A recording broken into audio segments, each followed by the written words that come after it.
विदर्भातील प्रचाराचा आजचा दुसरा दिवस आहे। विदर्भातील प्रचाराचा आजचा दुसरा दिवस आहे भाई, काय सांगणार? सर्वप्रथम मी आज संविधान दिनाच्या निमित्ताने मी सगळ्यांना शुभेच्छा देतो।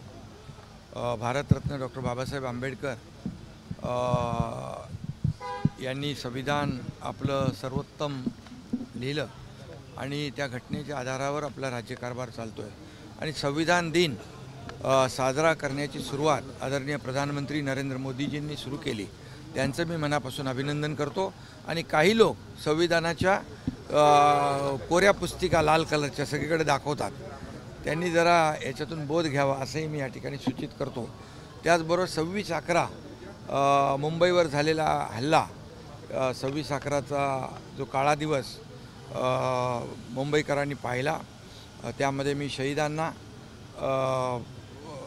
विनम्र अभिवादन करतो आणि ज्यामध्ये निरपराध लोकांचा बळी गेला आहे त्यांना श्रद्धांजली अर्पित करतो।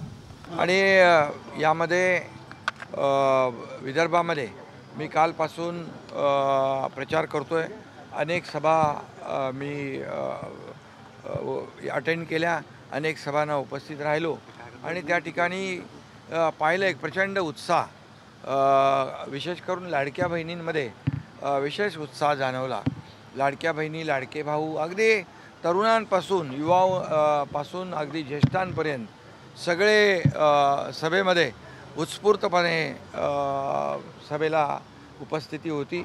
यावरून शिवसेनेचे जिथं जिथं नगराध्यक्षपदाचे उमेदवार आहेत, नगरसेवक पदाचे उमेदवार आहेत, त्यांच्या पाठीशी स्थानिक पातळीवरची जनता, मतदार या ठिकाणी उभे राहिलेलं चित्र मी पाहिलेलं आहे आणि विकासाचा मुद्दा घेऊन आम्ही ही निवडणूक लढवतो आहे।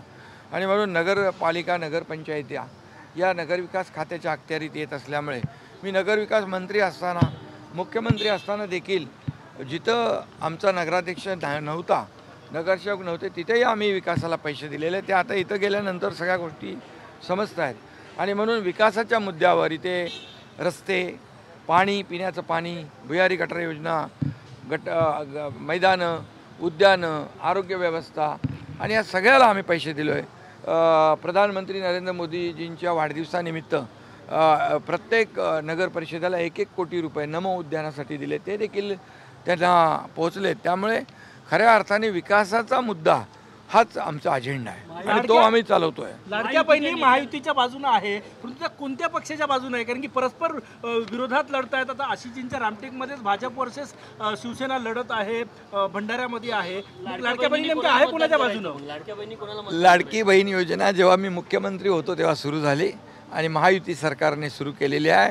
आमच्या टीमने आम्ही सगळे होतो, म्हणजे आमची टीम जी आहे, मी तेव्हा मुख्यमंत्री होतो, दोन्ही आमचे उपमुख्यमंत्री होते आणि आम्ही टीम म्हणून त्यावेळेस निर्णय घेतला। पण त्यावेळेस मुख्यमंत्री होतो आणि त्या कशा परिस्थितीमध्ये या ठिकाणी ती योजना सुरू केली हे लाडक्या बहिणींना माहीत आहे।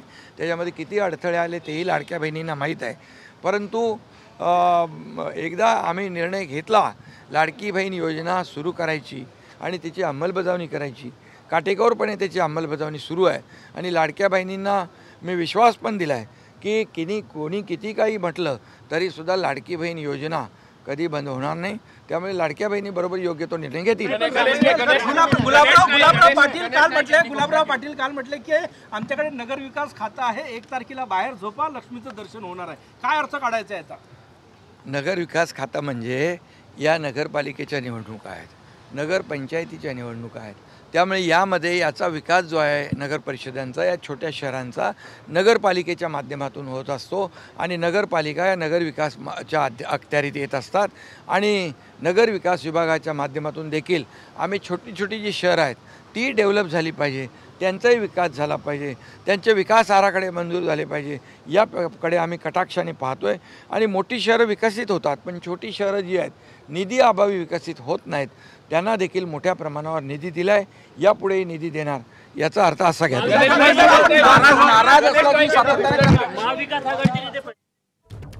तर विकासाचा मुद्दा हाच आमचा अजेंडा आहे आणि लाडकी बहीण योजना आमच्या सगळ्या टीमनं मिळून घेतली. आम्ही तीनही महत्त्वाच्या मंत्र्यांनी मिळून ही योजना सुरू केली, असं एकनाथ शिंदे यांनी सांगितलेलं आहे.